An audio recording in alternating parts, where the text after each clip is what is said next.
At the will reading, my mother handed my sister $30 million like it was a simple courtesy. I received nothing. No envelope. No check. Not even a glance. She looked straight at me and said, "This is final." The room went quiet, the kind of silence that feels planned, rehearsed, like everyone had already agreed I didn't belong in the story. I didn't argue. I didn't cry. I stayed silent. Because when you grow up being overlooked, you learn that silence can make people careless. My sister smiled across the table, already counting money that wasn't even in her account yet. My father avoided my eyes. My mother folded her hands, calm and satisfied, as if she had just closed a chapter. Then the lawyer stood up. He didn't look at my sister. He didn't look at the money. He looked at my mother and said there was one sealed document my grandfather ordered him to read only if I was present. That was the moment everything changed. My name is Hannah Miller, and I was 31 years old when my family decided, in a single room, that I was worth nothing on paper. The conference room was cold in that quiet, professional way lawyers seem to prefer. A long wooden table, bottled water, no one touched. A city skyline framed neatly through the window, as if reminding us that life outside this room would go on no matter what happened inside it. My sister Emily sat across from me, perfectly relaxed, legs crossed, her phone face down on the table like she didn't need it anymore.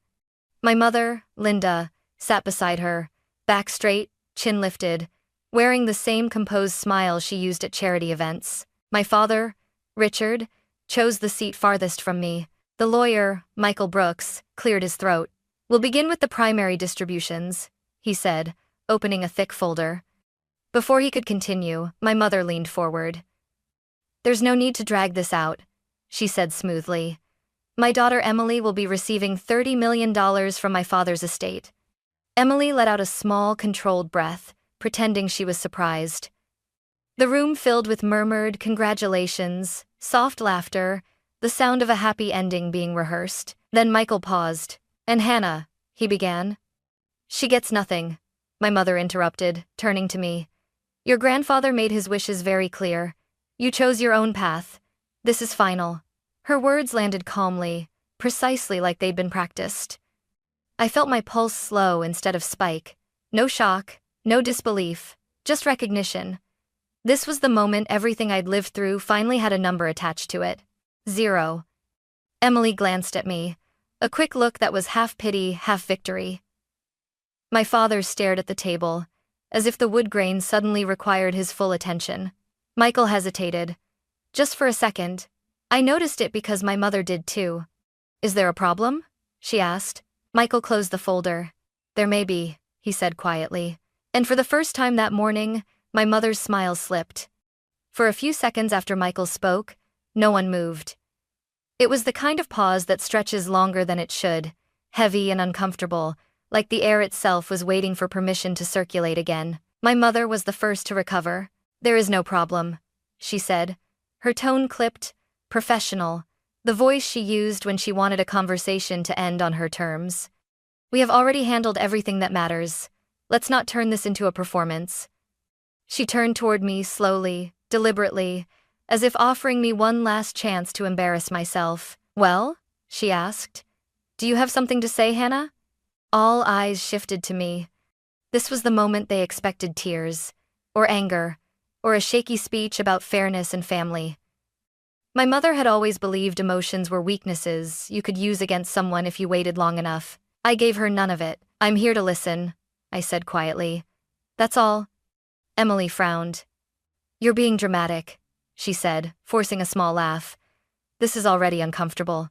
Just say whatever you're going to say." "I don't need to," I replied. That was when I noticed it, the subtle change in the room. My father stopped tapping his fingers. Emily shifted in her chair, her knee bouncing once before she stilled it. My mother's eyes narrowed, just a fraction. Silence made them nervous. Michael cleared his throat again, but this time he didn't open the folder in front of him.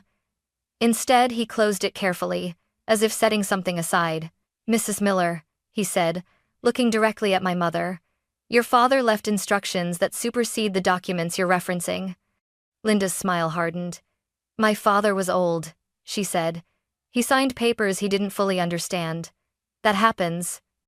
Michael nodded once, acknowledging the statement without agreeing. Which is why these instructions were documented, reviewed, and sealed under legal supervision. It means to dated not paired. In that it not paired for things. He bent down and opened his briefcase. The sound of the zipper felt unnaturally loud. When he placed the envelope on the table, it wasn't dramatic. No flourish. Just a thick, cream-colored package, sealed and labeled in neat, familiar handwriting. I recognized it instantly. My grandfather's. Emily leaned forward. Why have we never seen that before? Because, Michael said evenly, you were never meant to. My mother pushed back her chair and stood up. This is inappropriate, she said sharply. There is no second document. If there were, I would know about it. Michael didn't look at her. This document, he continued, was sealed at your father's request. It was to be opened only if all immediate family members were present. He paused, and only if Hannah was in the room. The color drained from my mother's face. For the first time since I'd walked in, she looked uncertain, not angry, not offended, but caught off guard. I stayed silent, and that silence, I realized, was doing more damage than any argument ever could. My mother took a step toward the table, palms pressed flat against the wood as if she could physically stop what was about to happen. This is unnecessary, she said, her voice rising just enough to betray the calm she was trying to project. My father trusted me. Whatever that is, it's outdated, irrelevant, or misunderstood. Michael didn't respond right away. He picked up the envelope slowly, giving everyone a clear look at the seal, the signature, the date written in my grandfather's careful handwriting. It's neither outdated nor misunderstood, he said. It was prepared less than 8 months before his passing, reviewed by independent counsel, and signed with medical clearance. Emily shook her head. That doesn't make sense, she muttered. Grandpa barely talked business anymore. I felt something tighten in my chest, not anger, but clarity. He talked business with me. He just didn't do it where they could hear. Michael broke the seal. The sound was soft, almost polite, but it landed like a crack of thunder in the room. To my granddaughter, Hannah Miller, he read. I leave full controlling interest in North Shore Capital Group, including all subsidiaries, accounts, and assets held solely in my name. My sister's breath hitched. What is that? She asked, too quickly. Michael looked up. A private investment firm your grandfather built, quietly over the last decade. My father finally spoke. That's impossible, he said. Dad didn't have time for something like that. He made time, Michael replied, and he made sure it was separate from family accounts. The words kept coming. This firm currently oversees logistics software investments, regional distribution contracts, and real estate holdings. Its valuation exceeds the amount distributed today. Silence slammed down hard. $30 million suddenly sounded small. My mother laughed once, sharp and hollow. You expect us to believe Hannah owns more than all of us combined? Michael met her eyes. Ownership isn't a belief, Mrs. Miller. It's a fact. She stepped back like the floor had shifted under her feet. He was manipulated, she said, louder now. She turned him against us. Has not sewed? Michael lowered his gaze to the page again. He anticipated that accusation, he said. Which is why he explained exactly why he made this decision. I swallowed as he continued. I am aware, he read, that Hannah has been kept at a distance from me. Visits cancelled. Messages unanswered. Information filtered. I have been told she doesn't care. I know this is not true. My mother's composure shattered. That's a lie, she shouted. I protected him. Michael didn't look up. I have also discovered transfers from joint accounts used without my consent, he read. When I asked questions, I was told I had already approved them. Emily stood abruptly. This is insane. You're destroying our family. I finally lifted my head. No, I said quietly. You did that long before today. Michael folded the document carefully. There is more, he said, including evidence your father insisted be presented if this decision was challenged. My mother's voice broke into something raw and unrecognizable. What evidence? Michael reached into his briefcase again and placed a small black drive on the table. A recorded statement, he said, in his own words. That was the moment my mother stopped arguing and started to panic. No one tried to stop Michael when he reached for the small black drive. My mother had been shouting only seconds earlier, But now she stood frozen, her mouth slightly open, as if the words had finally abandoned her. "You're not playing that," she said, her voice thin, strained. "You can't just ambush us with some recording." Michael looked at her calmly. "Your father requested that this be shown if his decisions were questioned. On the ready market." My father shifted in his chair. "This is unnecessary," he muttered. "Dad had good days and bad days. Everyone knows that." Michael didn't argue. He simply turned to the assistant seated at the end of the table. A laptop appeared. The drive was plugged in. The screen flickered to life. My grandfather filled the frame. He looked older than I remembered, thinner, but his eyes were clear-focused in a way I hadn't seen in years. He sat upright, hands folded, wearing a pressed shirt like he was attending a meeting, not recording his final words. "My name is Robert Miller," he said evenly, "and I am here to explain why I changed my will." My mother's hand flew to her mouth. "I am not confused," he continued. "I am not being pressured. I know exactly what I am doing." My father let out a sharp breath, shaking his head. "This is unbelievable." On the screen, my grandfather leaned forward slightly. "I have watched money leave my accounts without my approval," he said. "When I asked about it, I was told I had already agreed. I had not." Emily's face drained of color. "I have also watched my relationship with Hannah be managed for me," he went on. "Calls redirected, messages unanswered, visits canceled under the excuse of protecting my health." My chest tightened. Every memory rose at once, the ignored texts, the holidays I was told not to come, the silence that never made sense until now. My mother slammed her hand on the table. "Turn this off," she shouted. He was upset. He didn't understand what he was saying. Michael didn't move. On the screen, my grandfather's voice hardened. "I understand more than they think," he said. "And I understand who listens." He paused, then softened. "Hannah listens. She asks questions. She builds instead of taking. She never once treated me like an inconvenience." I felt my eyes burn, but I didn't look away. "That is why North Shore Capital Group belongs to her," he said. "Every share, every account." The room was silent, except for the low hum of the laptop. My mother's composure finally cracked. "This is not fair," she screamed. "After everything we did for him." My grandfather's face filled the screen one last time. "If you are watching this," he said, "it means you are trying to take what does not belong to you." The video ended. No one spoke. And for the first time in my life, the truth didn't whisper. It stood up and demanded to be heard. The screen went dark, but the silence didn't lift. It pressed down on the room, heavy and final. My mother was breathing fast now, short, shallow breaths like she was trying to outrun what had already caught her. My father stared at the blank laptop, his fingers tapping against the table in a rhythm that didn't make sense anymore. "This doesn't prove anything," he said at last, though his voice lacked conviction. "People say things when they're emotional." Michael closed the laptop gently, as if giving my grandfather the dignity of a proper goodbye. "The recording is dated, time-stamped, and accompanied by a medical evaluation confirming full capacity," he said. "But that isn't all." My mother snapped her head up. "Of course it isn't," she said bitterly. "You wouldn't stop at humiliating us." "This isn't about humiliation," Michael replied. "It's about documentation."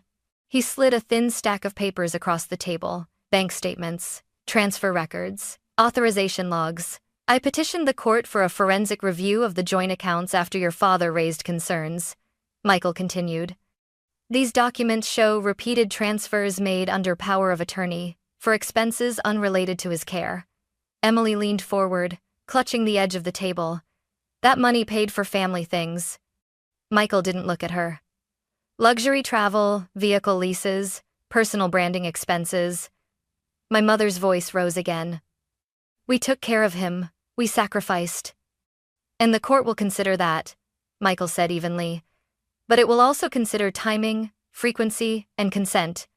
He turned to me for the first time since the video ended. "Hannah, your grandfather anticipated a challenge. He authorized me to file the sealed document immediately if his intent was questioned." My heart thudded. "What happens now?" I asked. Michael's answer was calm, professional, and devastating.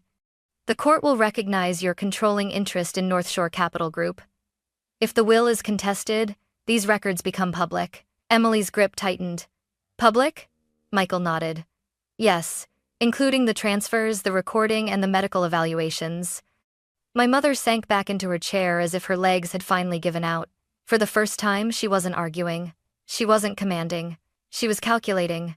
And I realized then that this wasn't about love or betrayal anymore. It was about evidence. And evidence doesn't care who raised you. It only cares about what can be proven. They didn't contest the will. Not officially. Not publicly. Michael filed the sealed document the following week, along with the recording, the medical clearance, and the preliminary financial review. Once the paperwork moved out of that conference room and into the court system, the confidence my parents had lived on for decades began to evaporate. What followed wasn't dramatic. There were no shouting matches, no final confrontations, just consequences. A forensic accountant was appointed to complete the audit my grandfather had requested before he died. Line by line, year by year, the story my parents had controlled so carefully was translated into numbers that didn't lie. Expenses justified as family needs. Transfers labeled as temporary. Authorizations claimed but never documented. The truth didn't explode. It accumulated. Emily stopped posting online almost overnight. The trips disappeared first, then the partnerships. Brands that had once called her daily went quiet, then distant, then unreachable. Her carefully curated life didn't collapse in a single moment, it simply stopped being funded. My parents sold the house within 3 months. The one with the perfect lawn and the holiday photos staged on the front steps. The one my mother liked to call our legacy. They downsized quietly, far from the city where people had started to ask uncomfortable questions. They didn't call me. Not to apologize, not to explain, not even to argue. And for the first time, their silence wasn't something done to me. It was something I chose to accept. I signed the final documents alone, no family witnesses. Just Michael, a clerk, and the steady weight of a pen in my hand. When I finished, Michael nodded once. They have no legal claim to your assets, he said. Not now. Not ever. I felt something loosen in my chest, not relief exactly, but clarity. I wasn't walking away from my family. I was walking forward without them. I moved west 2 months later.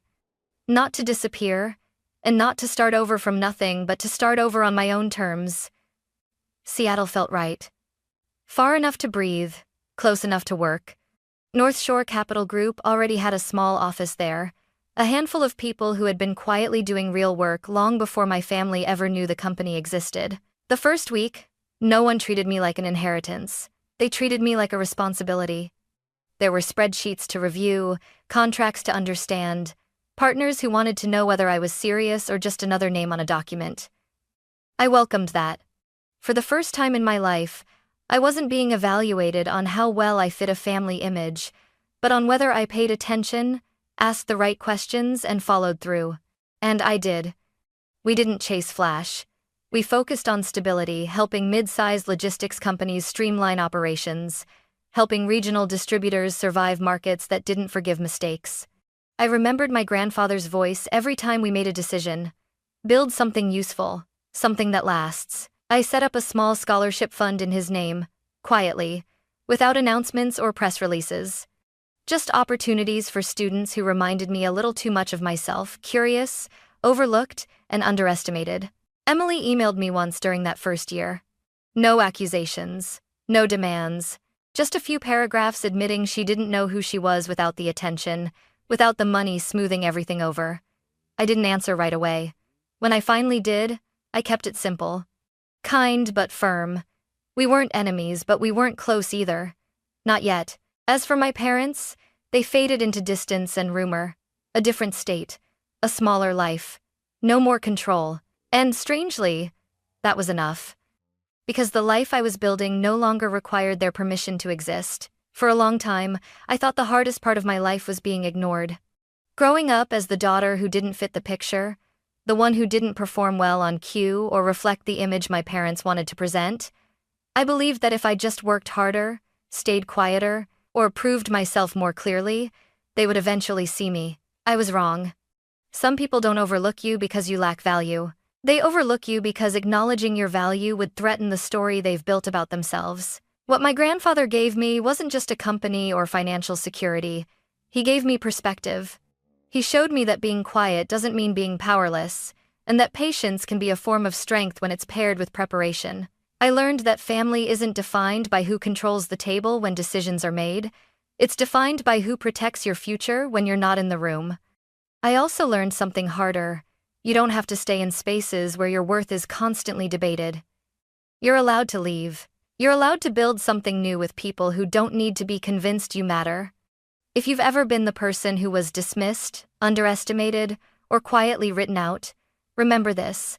Your value doesn't disappear just because someone refuses to acknowledge it. Sometimes the most powerful thing you can do isn't to speak louder.